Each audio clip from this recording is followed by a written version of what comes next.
Assalamualaikum warahmatullahi wabarakatuh. Selamat pagi pemirsa Tawakal yang dirahmati Allah Subhanahu wa taala. Senang sekali saya Farid Hasan menjumpai Anda. Dan pemirsa, di awal tadi kita lihat bersama itu adalah cuplikan beberapa dari reka adegan yang pernah dialami oleh narasumber kita, dan alhamdulillah narasumber kita sudah hadir bersama kita di studio. Assalamualaikum Ibu Sumi. Waalaikumsalam Mas Fadi.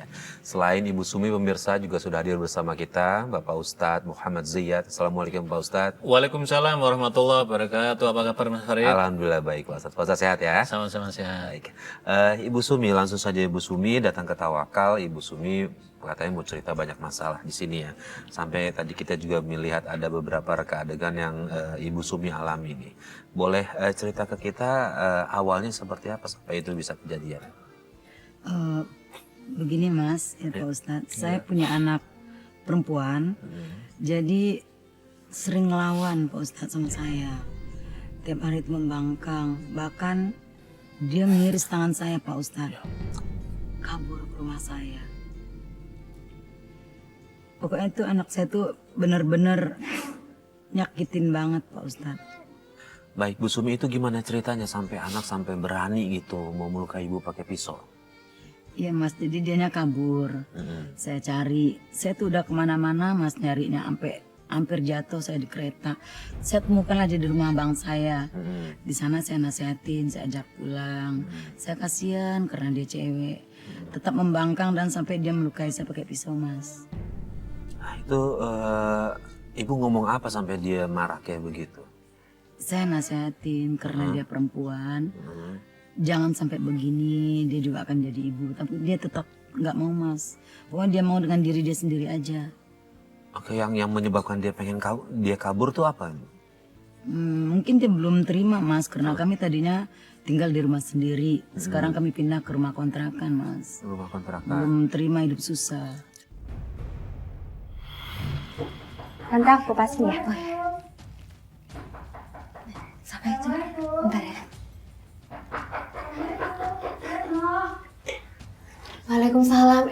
Ya ampun, Sumi. Kok datang nggak bilang-bilang sih? Tami ada di sini kan, Nok? Iya, itu. Tami, kenapa kamu nggak pulang sih, Nak? Ibu ngapain sih di sini? Kok kamu ngomongnya gitu sih, Nak? Ibu kan khawatir sama kamu. Ayo kita pulang.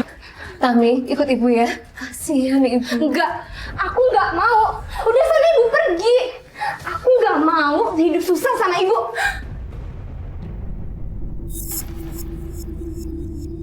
Astagfirullahaladzim, Tami. Udah sana ibu pergi. Enggak, Tami. Kamu harus pulang. Enggak, kamu harus pulang. Enggak mau, Bu. Kamu harus pulang. Kamu harus pulang. Kalau ibu tetap maksa.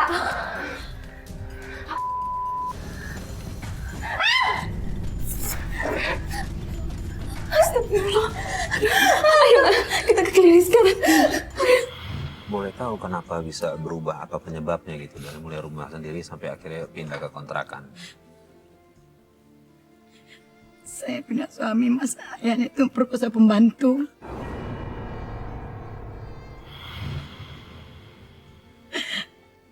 Saya punya karyawan dan saya punya karyawan Mas yang diperkosa beberapa orang sama suami. Dan akhirnya saya gugat Mas. Padahal waktu menikah dulu dia nggak punya kerjaan, orang tua saya udah ngelarang. Saking saya kasihan, saya terima dia apa adanya. Dan saya untuk menopang kehidupan saya buka catering Mas. Alhamdulillah sukses sampai saya punya karyawan 7.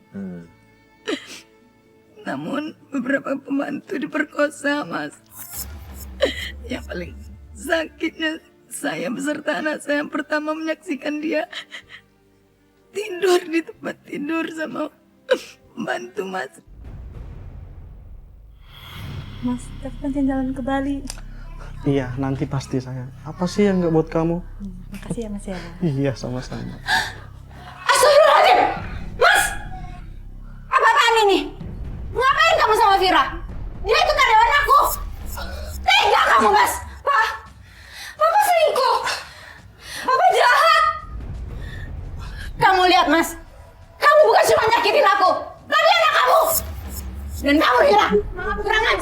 Maaf, Bu. Kamu, Mas. Dasar kamu. Tega kamu. Udah, saya mau pergi dari rumah. Pergi kamu sekarang. Pergi.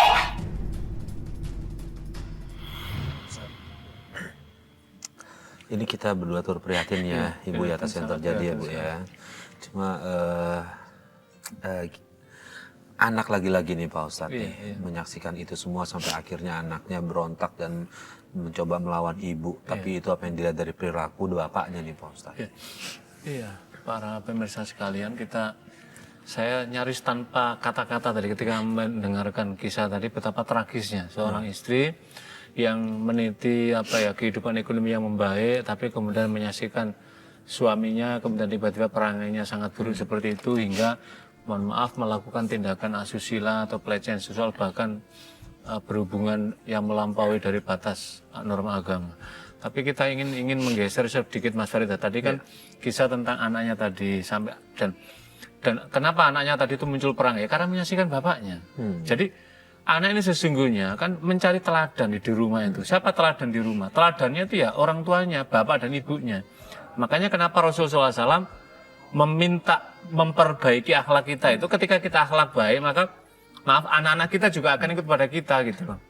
Ya, dan kemudian akhirnya apa? Akhirnya anaknya kan kemudian melakukan pelampiasannya sehingga kemudian yang tadi Bu Sumi tadi menjelaskan anaknya tidak taat dan seterusnya sampai menggoreskan tangan, ini kan sudah melampaui kepatutan dari seorang anak berbaktinya kepada orang tua. Hadis Nabi menjelaskan begini, katanya begini, Birru abaka birru abna'aka. Berbuat baiklah kamu kepada kedua orang tuamu, niscaya nanti anak-anakmu juga akan berbuat baik kepada dirimu. Jadi para saudara-saudaraku yang muda, anak-anakku sekalian, para pemirsa, ketika kita berbuat baik, berakhlak kepada orang tua kita, sesungguhnya kita nanti akan berikan teladan, anak-anak kita nanti juga akan berbuat pada kita. Lah ketika kita tidak berbuat baik pada orang tua kita, nanti anak-anak kita jangan heran juga akan melakukan apa yang pernah kita lakukan itu. Ini kan cerminan Nabi mengajarkan kepada kita tentang pentingnya akhlak anak kepada orang tua. Yang kedua ada riwayat menarik pada zaman Rasulullah SAW. Yaitu apa? Ketika salah seorang sahabat yang durhaka kepada orang tuanya dan kemudian langsung mendapatkan balasan Allah SWT atas doa orang tua. Karena itulah Al-Quran di dalam surat Al-Isra ayat 23 Allah menyatakan begini. Wa qadha rabbuka alla ta'budu illa iya wa bil walidaini ihsana. Imma yablughunal kibra ahaduhuma aw kilahuma fala taqul lahum uff wa la tanharhuma wa qul lahum qawlan karima. Dan Tuhanmu telah memerintahkan pada kamu, hendaklah kamu menyembah kepada Allah dan berbuat baik kepada orang tua dengan kalimat ihsana, dengan sebaik-baiknya adab berbuat baik pada orang tua. Dan apabila orang tuamu itu sudah mulai usia lanjut, maka janganlah engkau berkata A. A ini maksudnya menunjukkan perkataan yang kelihatannya ringan, tapi itu nggak boleh. Apalagi sampai tadi Mas Farid melukai tadi kan kita merinding ada anak seperti itu. Sebab kalau ada anak semacam itu, saudara-saudaraku, anak-anakku sekalian, para remaja, maka rahmat Allah akan dicabut, ridho Allah akan dicabut. Sebab kata Nabi, ridhollah fi ridhol walidain. Keridhoan Allah itu sangat bergantung, berbanding lurus dengan keridhoan seorang ibu, seorang ayah kepada anaknya. Jadi Bu Sumi ini mendapatkan dua kisah yang tidak menenangkan batin beliau. Yang pertama tamparan keras dari perilaku suaminya, yang kedua anaknya tadi Mas Farid. Iya, nah Bu Sumi, saya dengar tadi bilang kalau sebenarnya nggak direstui ya pernikahannya ya? Iya, nggak direstui, karena nggak mempunyai pekerjaan yang tetap. Karena belum punya pekerjaan yang tetap. Iya. Tapi Bu Sumi tetap bersikeras untuk menikah dengan dia. Iya. Oke nih Pak Ustadz, ada kaitannya nggak dengan ini Pak Ustadz? Orang tua tidak ikhlas secara 100% nih Mas. Jadi kalau kaitan secara langsung mungkin enggak ya. Jadi kan dalam agama itu kan begini Mas Ari, sepanjang kita menikah itu dengan cara yang dibenarkan oleh agama, tidak ada agama yang kita langgar. Yang kedua yang kita niati orang baik-baik. Soal pekerjaan itu nomor 2 Bu. Nomor 2 dalam mana apa? Kalau orang itu akhlaknya baik, kalau orang itu peranginya baik, maka niscaya dia akan bersungguh-sungguh kalau sudah menikah, dia akan berikhtiar mencari rezeki, karena itu bagian dari pemahaman agama ketika melakukan pencarian rezeki yang halal kepada anak untuk orang tuanya gitu loh. Ini kan menjadi hal yang sangat penting sekali. Tetapi yang kedua harus diingat, mengapa orang tua itu mesti harus kita dapatkan restunya. Saya bikin Mas Farid, ada kaitannya itu dengan doa. Mungkin begitu begitu masa mudanya Bu Sumi dulu mau menikah karena cintanya menggebu-gebu sehingga melupakan apa itu orang tuanya untuk terlibat di dalam ikhtiar dia keluarga menikah itu, seakan-akan udah lah pokoknya percintaan nikah selesai. Dia lupa bahwa ada doa restu orang tua itu, inilah yang membawa pintu-pintu keberdataan langit bagi seorang anak pasangan tadi itu. Restu nggak ada dapat, mungkin bagi dia udah nikah lah kira-kira seperti, tapi nggak dapat. Akibatnya apa?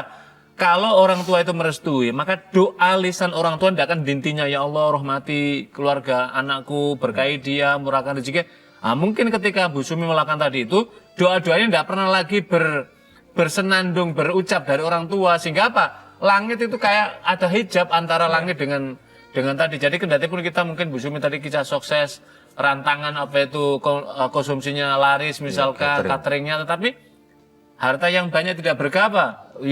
Wujud berkah itu apa? Bukan uangnya yang banyak, tapi suami perangai seperti itu, anak seperti itu namanya nggak berkah gitu lah. Mengurangi keberkahan. Karena itu tidak ada salahnya untuk menyambung Mas Farid kepada orang tua, kendati pun usia sudah lanjut disambung lah, supaya ini bisa menjemput rahmat Allah dan pertolongan Allah. Iya, Bu Sumi, Ibu punya anak berapa? 5 Mas. 5. Semuanya seperti itu perlakuan Ibu, Bu Sumi? Awalnya enggak Mas, tapi setelah diasuh sama kakaknya, udah ngelawan semua Mas, udah seperti itu sekarang. Nah, Ibu pernah ngomong baik-baik nggak sama anak pertama, Bu? Kenapa melakukan seperti itu? Sudah Mas, Jawabannya dia apa? tetap aja enggak mau, tetap aja bersikeras. Tetap aja bersikeras. Perlawanan seperti apa sih, Bu, yang selain yang tadi ngancam Ibu pakai pisau, ada lagi nggak yang lain omongan yang menyakiti Iya, dari? omong yang kasar, omong yang apa, tapi baru-baru ini udah mulai baik. Cuman saya dengar dia kumpul kebo. Astagfirullahaladzim. Iya, saya tarik Mas pulang dan saya nikahin. Cuma di rumah berantem terus sama saya, ada aja yang diberantemin. Apa penyebabnya salah satunya? Ya banyak aja Mas, kadang dia nggak mau bantu-bantu saya. Memang dia nggak kerja juga, suami nggak kerja juga, tapi maunya banyak gitu. Saya suruh pindah. Nah sekarang ini udah pindah, masih 4 tahun udah nggak ada hubungan. Udah nggak ada hubungan. Iya. Nah, tapi kontak-kontakan, kabar-kabaran lewat telepon ada? Nggak ada Mas, Nggak ada sama sekali. nggak ada. Kemarin ini saya pergokin ke rumah saya, ngambil tabungan saya, Mas habis semua uang saya. Ambil aja udah nggak ada Mas.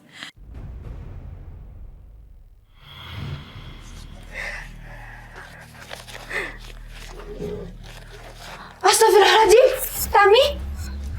Ngapain kamu nak? Aku mau ngambil uang ibu. Buat apa nak? Ini uang belanja ibu sehari-hari. Ya, aku butuh uang bu. Lagian kan aku anak ibu, kenapa sih pelit banget? Tapi jangan diambil semuanya ya. Nanti ibu gimana? Bodoh, aku nggak peduli. Tami, balikin uang ibu. Enggak, aku nggak mau. Balikin. Enggak, aku nggak mau. Astagfirullahaladzim. Tapi ya. Sudah sampai seperti itu nih Pak Ustadz, perubahan sikap dari anaknya. Betul. Jadi Mas Farid dan Bu Sumi ya, saya kira para pemirsa sekalian dan para keluarga muslim dimanapun berada, bahwa kalau di dalam rumah tangga itu iklim kekeluargaan itu tidak kondusif baik secara keagamaan maupun dalam kehidupan sosial, maka ini akan berpengaruh menular kepada anak-anaknya. Tadi kita mendengar sendiri bagaimana Bu Sumi menceritakan, mohon maaf suaminya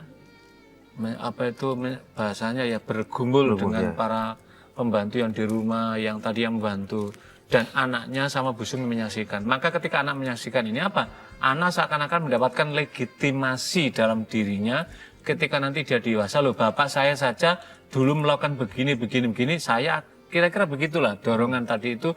Apalagi anaknya itu kemudian ketika tumbuh dalam kehidupan dewasa itu tidak ada pasokan nilai-nilai agama yang memadai yang cukup pada dirinya, maka benteng moral yang tidak ada, ibaratnya gemboknya sudah tidak ada, maka sudah tidak ada, semuanya akan diterjang saja. Dan apa yang terjadi? Ternyata mohon maaf kemudian terjadilah apa yang dilakukan, kemudian bercampur tadi yang dengan istilah kumpul kebo tadi. Naudzubillah min dzalik, para pemirsa, apalagi anak kita. Inilah saya kira hal yang luar biasa. Tapi ada satu hal Mas Farid, mungkin kita bisa bisa setback sedikit ya tadi Bu tadi kan tidak dapat restu gitu. Kalau Nabi kan menjelaskan birru abakum tabirru abnaakum. Berbuat baiklah kamu kepada kedua orang tuamu, niscaya anak-anakmu nanti juga akan berbuat baik pada dirimu. Lah, mohon maaf Bu Sumi, mungkin waktu masa itu Bu Sumi tidak terlalu berbakti pada orang tua, maka kemudian akhirnya menurun tadi kan. Kan tidak hanya satu tadi, ternyata keempatnya juga menjadi sama. Kenapa? Karena saudaranya 4 ini meniru kakaknya. Kakaknya begitu, adiknya diasuh niru, adiknya lagi, sudahlah ketemulah berantai itu, berkelindan dari antar masing-masing tadi itu. Lah, karena itulah saya kira ketika menghadapi solusi seperti ini, kita nggak tahu bagaimana Bu Sumi menanamkan nilai-nilai agama kepada anaknya. Ya.